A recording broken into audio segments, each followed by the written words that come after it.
I grew up on Pine Maple Drive, the kind of street that looks like it came out of a Hallmark movie.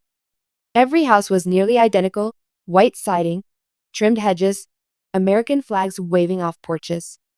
The mailman waved at everyone. The kids played in sprinklers in the summer and built snowmen together in the winter. It was the kind of place where you thought you were safe.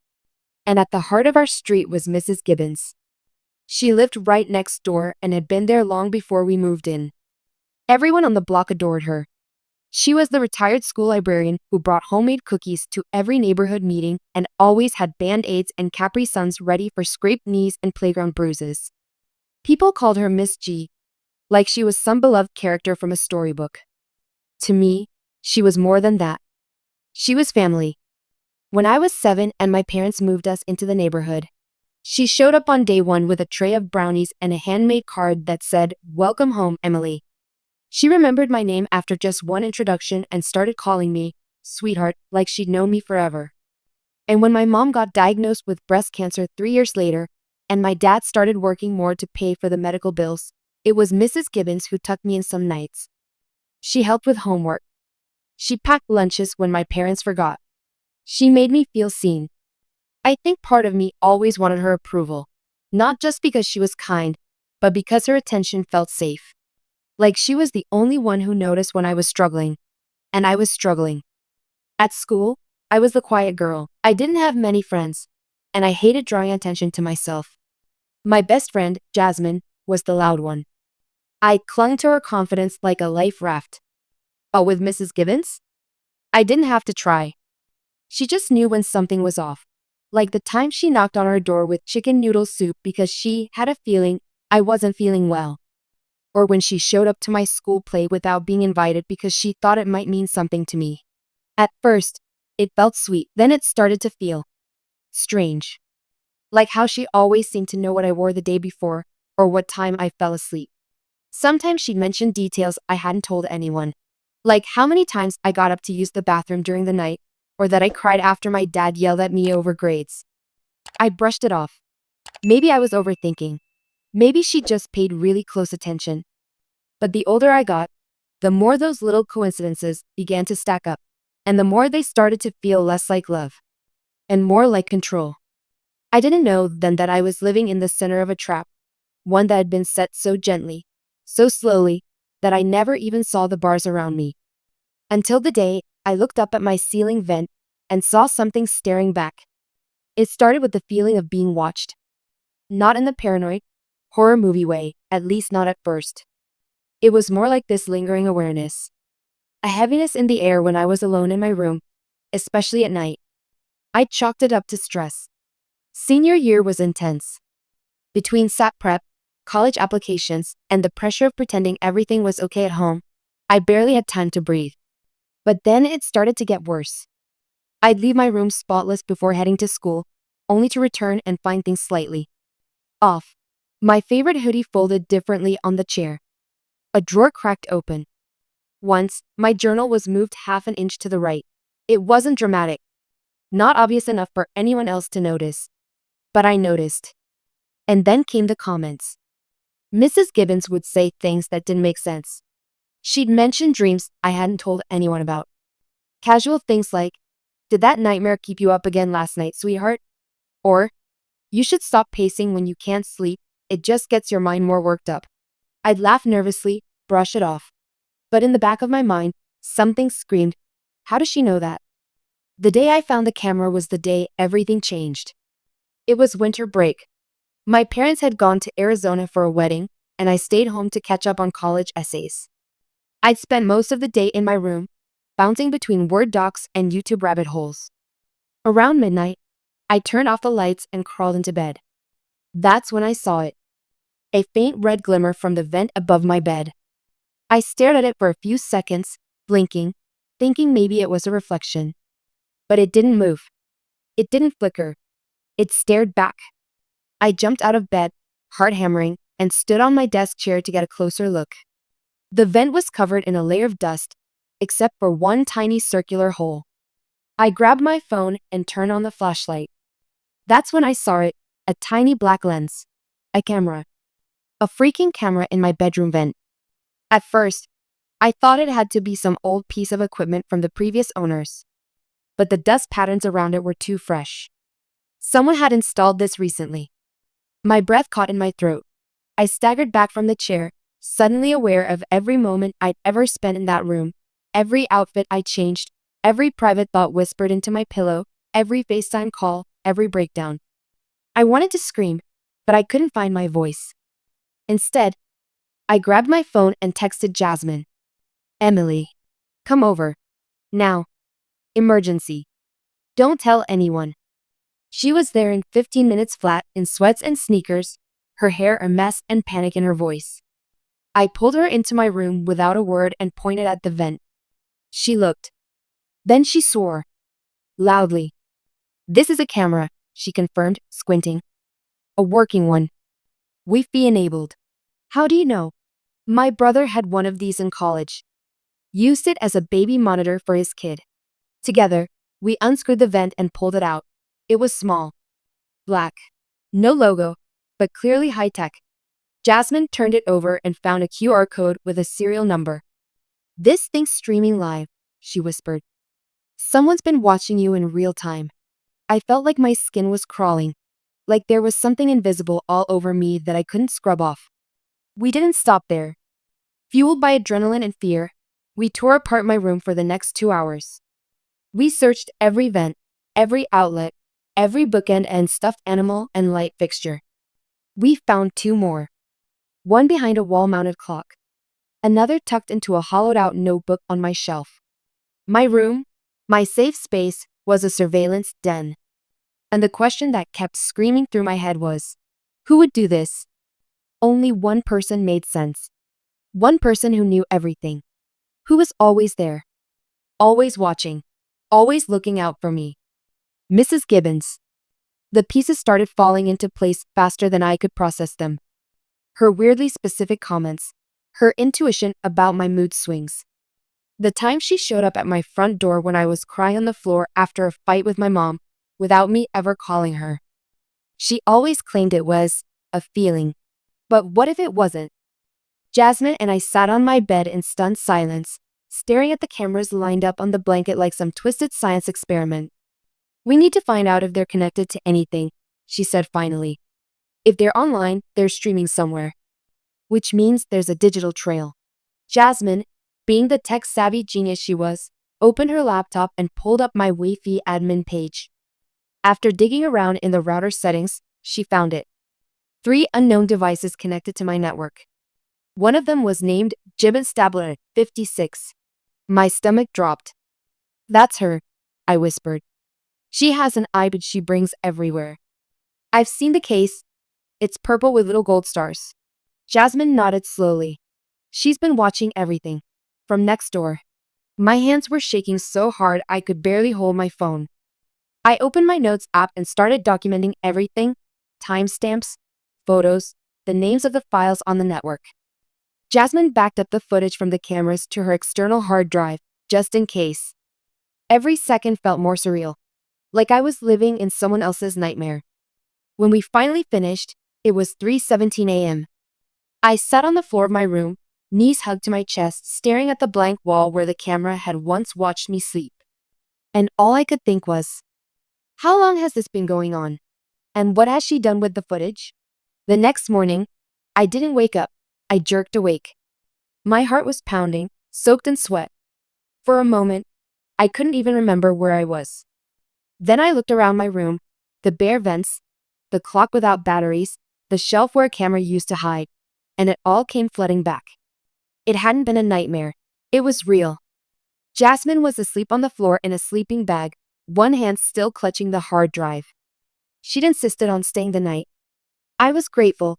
I didn't think I could have survived a single hour alone in that house. I got up and tiptoed into the hallway. My parents still wouldn't be back for 2 more days. I should have felt safer with them gone. But right now, it felt like I was the only kid in the world with no one to protect me. Except Jasmine. She woke up half an hour later, and before either of us could second guess it, we decided to dig deeper. This kind of camera, she explained, uploads to the cloud automatically if it's connected to Wi-Fi. So, if we find the account she used, we might be able to access the stored footage. That thought made me nauseous. The idea that even more videos of me could be floating out there, accessible with just a password. But we had to try. Jasmine had a trick up her sleeve. Her older brother worked in cybersecurity, and she'd picked up a few tricks from watching him. She used one of her programs to ping the IP addresses that had accessed my Wave B recently. One matched an account tied to the name GIB56 CamCloud. "I think this is her cloud storage," Jasmine whispered, pointing at the screen. "If we can guess the password." We tried the obvious stuff first. Her birthday, her cat's name Pickles, even the name of the church she always talked about. Nothing worked. Then Jasmine asked, "What's something she said to you all the time?" I didn't even have to think. "You're like the daughter I never had." We typed, "Daughter never had, 56. We were in. It was like opening a door into a nightmare. There were dozens of folders, not just of me. Names, dates. Some I recognized, girls who used to live on our street. The Sanderson twins, who moved away 2 years ago. Lacey Grimes, the girl who mowed lawns to save up for art school. Even Jasmine's little cousin, who had once been babysat by Mrs. Gibbons. Each folder was labeled by name and year. Mine stretched back 5 years. We opened it. There were hundreds of videos. Some just a few seconds. Others over an hour long. All of them carefully named. Emily changing clothes. Emily crying after phone call. Emily dancing in mirror. Emily talking to herself. Emily argument with mom. The most recent one? Emily sleeping December 16th. Yesterday. Each video had a short description typed underneath, like notes from some sick observational study. Seemed upset. Rubbed her eyes for 13 minutes before lying down. Didn't eat dinner. Just paced. Wore a blue tank top. Hair down. It wasn't just footage. It was a journal.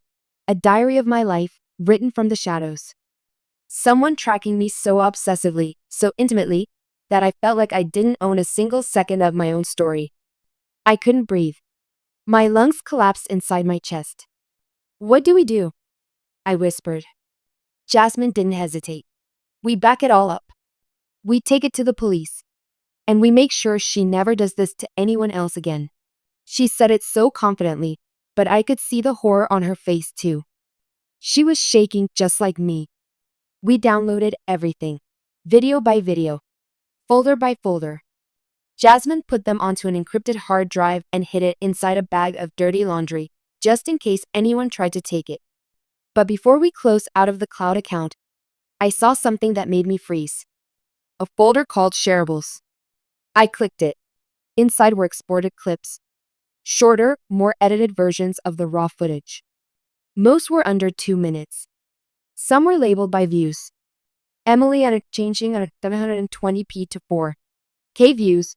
Emily and crying clip 2.1K views. Neighborhood girl sleeping 3.9K views. My vision blurred. She uploaded these. Jasmine turned white. She's not just watching. She's sharing it. I wanted to scream. To throw the laptop across the room. To erase myself from existence. Instead, I collapsed into Jasmine's arms and sobbed until I physically couldn't anymore. I wasn't just being watched.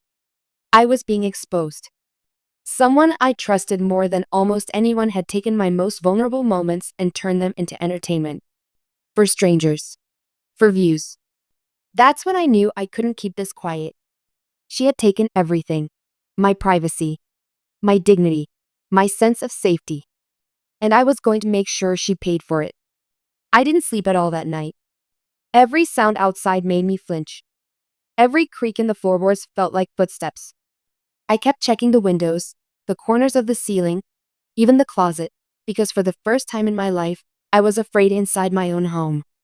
The worst part wasn't even the cameras, or the fact that Mrs. Gibbons had been watching me for years, or even the disgusting truth that she'd been sharing those clips online.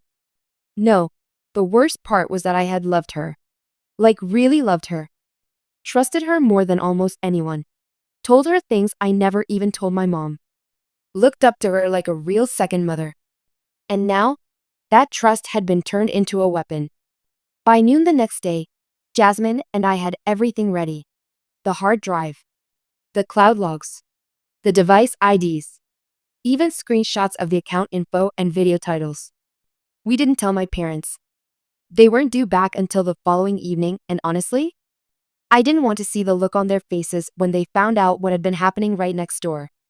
We walked into the police station like two kids in a courtroom drama, clutching the hard drive like it held the cure for a disease. I was terrified they wouldn't believe us, that they'd brush us off, say it was some misunderstanding, some misplaced camera nonsense. But they didn't.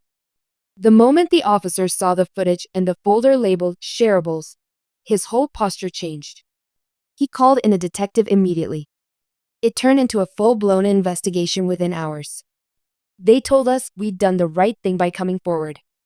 That it was clear Mrs. Gibbons had been spying on me, and possibly others, for years. The moment they saw her cloud account and the number of names and folders, they realized it was bigger than just me. Much bigger. By sunset, police cars were outside her house. Jasmine and I stood across the street, huddled together behind the bushes, watching the woman I'd once thought of as my guardian angel get let out in handcuffs. She looked calm. Not surprised. Not angry. Just calm. As if she'd always known this moment might come. As if she'd prepared for it. She didn't even look for me. Not once. Just climbed into the back seat of the police car and disappeared. It should have felt like closure. But all I felt was cold. But the storm was just getting started. By the next morning, the news had broken. Local woman arrested for spying on teenage neighbor. Beloved community member charged in shocking privacy violation case. Police investigate alleged years-long secret recording scheme. My name wasn't in the headlines, but it didn't have to be. Everyone in our neighborhood knew who Mrs. Gibbons lived next to, who she watched over, who she brought cookies to every week. Whispers started. My phone buzzed constantly. People I hadn't talked to in years were suddenly deeming me. Some were kind. Others weren't. Rumors spread like wildfire. Some people accused me of lying. Said I was just looking for attention. That I was trying to ruin the reputation of a sweet old woman who'd done nothing but care. It was worse at school. A few kids I barely knew snickered when I walked past. Others stared too long. One jerk even made a disgusting joke in the lunch line about applying for Mrs. Gibbons' live stream. I wanted to disappear. Jasmine was furious. She defended me online, called out every rude comment, threatened to beat up anyone who looked at me the wrong way. But even with her in my corner, I felt exposed. And then, the videos leaked. Just a few at first. Clips someone had pulled from the cloud before the police locked it down. They started appearing in hidden forums, then slowly crept into the open corners of social media. Someone emailed one to the school anonymously. That's when the principal called me into her office, eyes full of pity, telling me I could take a break from classes for my own mental health. It was like being violated all over again. The videos weren't graphic, not in the way the law defined it, but they were still mine. Private. Personal. Moments I never intended to share with anyone, let alone strangers on the internet. I cried myself to sleep for days. Then I just stopped sleeping altogether. Every mirror felt like a camera. Every friend felt like someone who might betray me. I deleted my social media, stopped answering texts, shut the blinds, moved into the guest room. My parents were horrified when they got home.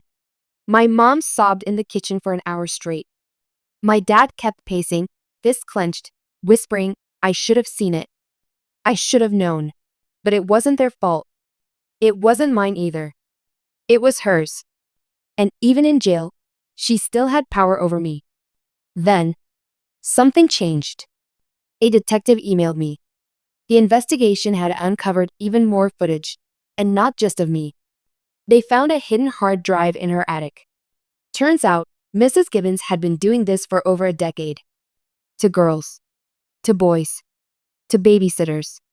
To neighbors. To kids who stayed the night during sleepovers. She was more than just creepy. She was dangerous. Her charges multiplied: wiretapping, child endangerment, unlawful surveillance, distribution of illicit materials, and more. The town turned on her overnight. People who once praised her were suddenly pretending they never knew her. The very neighbors who used to bake for her cookies were now saying they'd always thought something was off. But none of that mattered, because the damage had already been done. To me, to the others, to every kid who thought they were just being watched over, when in reality, they were being watched. In the weeks after Mrs. Gibbons' arrest, I stopped recognizing my life. Everything had changed. Reporters stood outside our neighborhood like vultures. My parents installed security cameras around the house. The irony of that wasn't lost on me. I couldn't walk down the street without wondering who knew, who had seen, who had watched. I used to feel like I belonged on Pine Maple Drive. Now I felt like a headline with legs. The district offered me a discreet transfer to another high school. They said it was to help me move forward, but it felt more like they were trying to move me out of sight. Like I was the problem. I declined. I wasn't going to let someone else's sickness steal my voice. At first, going back to school felt like walking into a shark tank with a paper cut. Everyone stared. Some kids looked away, ashamed. Others whispered. I could feel it on me, like the gossip stuck to my skin. But then, something happened. One morning in English class, a girl I barely knew slipped me a folded note. Her name was Tasha.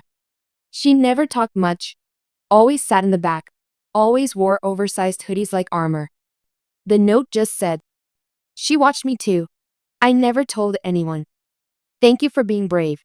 I stared at that piece of paper for 10 minutes straight. Then another girl messaged me on Instagram from a burner account, and then another. A girl from 3 streets over. A girl who used to sell lemonade at the neighborhood stand. Even a college freshman who'd grown up in the same town messaged me to say, "I think she used to babysit me when I was little. I remember the clock in her house." I think there was something in it. That's when I realized. This wasn't just my story. It belonged to all of us. That night, I told Jasmine I wanted to speak out publicly. "Are you sure?" she asked. "You don't owe anyone anything." "I know," I said. "But I need to. For the girls who can't. For the kids who are still afraid. For the ones who don't even know yet." She hugged me. "Then let's do it together." We started small. I wrote a letter to our local paper, anonymous at first. Then I posted a version of it on Reddit. It got shared hundreds of times. Then thousands. Survivors from all over started commenting, sharing their stories, saying they saw their own lives in mine.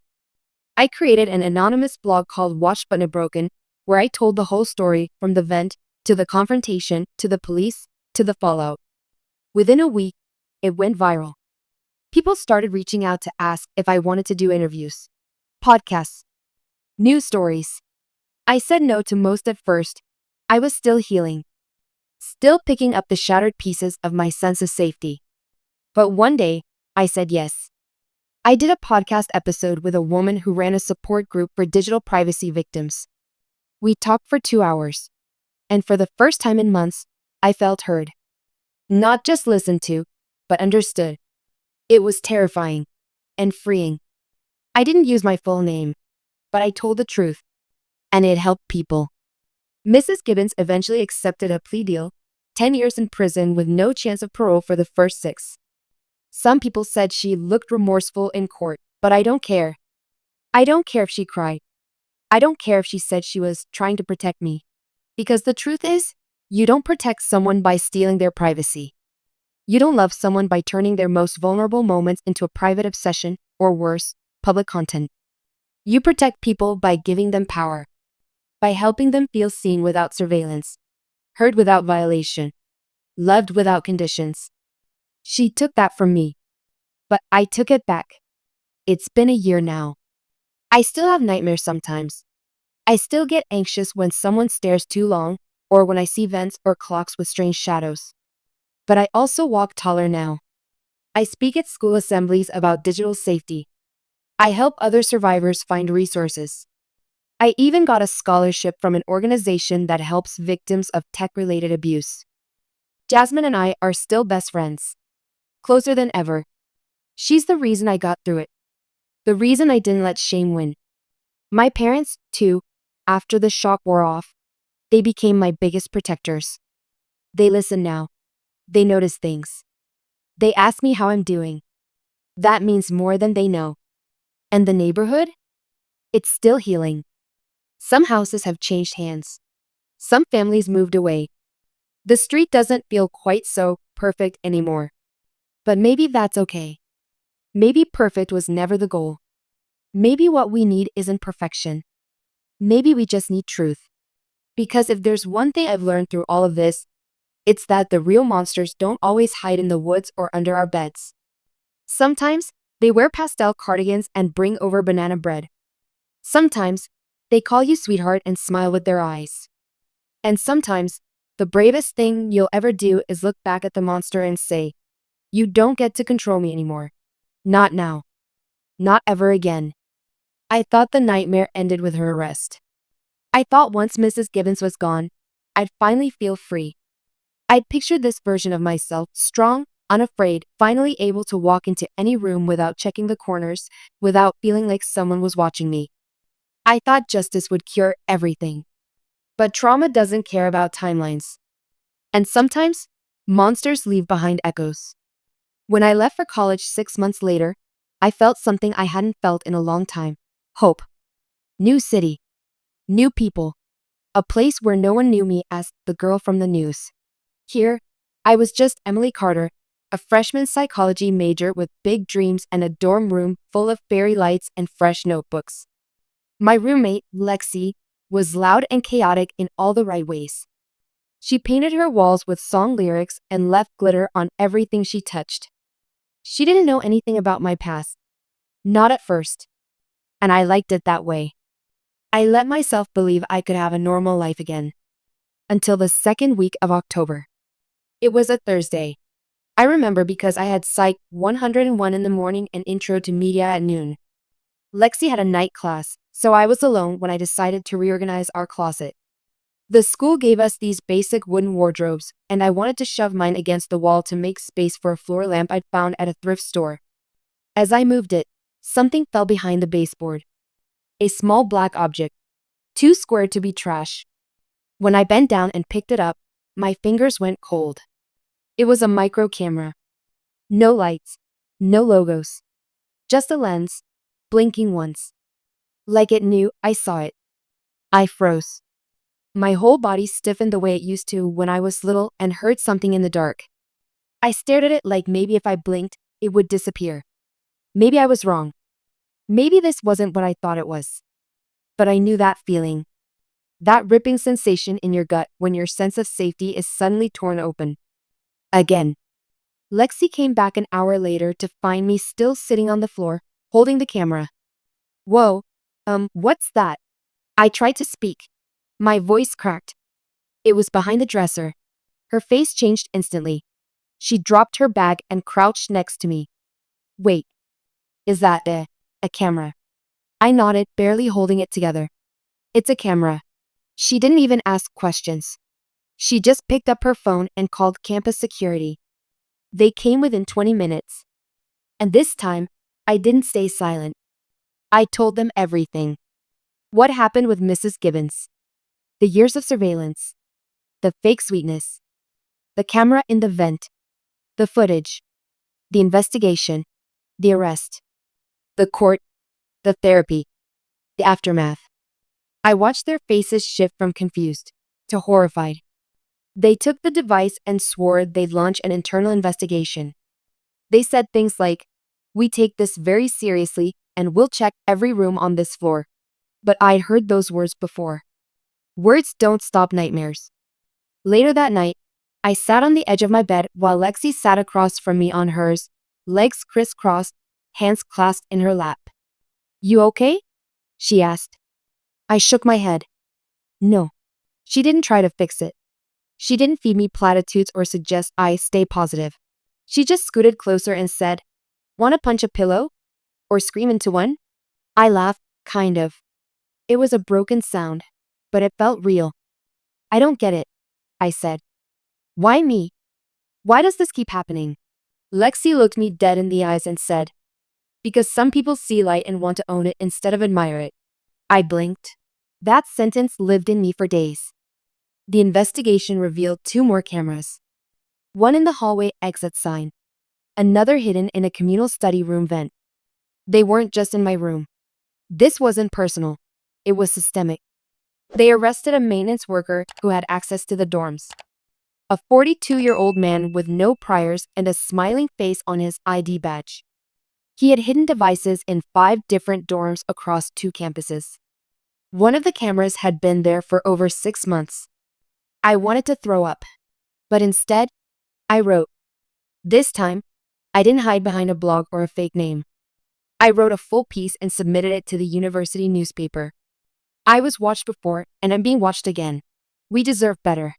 It was raw, angry, shaking with truth. The editor called me 2 days later. We want to make it the front page. It went viral again. And this time, it sparked real action. The school hired a third-party security firm to sweep every building. They launched a committee made up of students, not just staff. They gave students the option to request privacy audits of their rooms. A freshman told me she felt safe for the first time. A sophomore told me she came forward with her own story because of mine. A senior emailed me to say she never thought anyone would believe her. Until I spoke up. It still hurts. I still check every vent, every outlet, every blinking light. I still flinch when a door creaks behind me. But I'm healing. Not in a straight line, but forward, always forward. I talk to other survivors now. I speak on panels. I work with a nonprofit that trains teens to recognize the signs of digital abuse. And when I lie in bed at night, sometimes I stare at the ceiling, not out of fear anymore, but defiance. You see, I thought cameras were the worst part. But it wasn't the cameras. It was the silence, the shame, the lies that told me it was somehow my fault. It never was. And if anyone out there is going through this, let me say what no one said to me soon enough. You are not crazy. You are not overreacting. And you are not alone.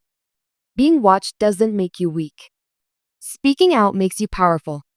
And surviving, that makes you unstoppable.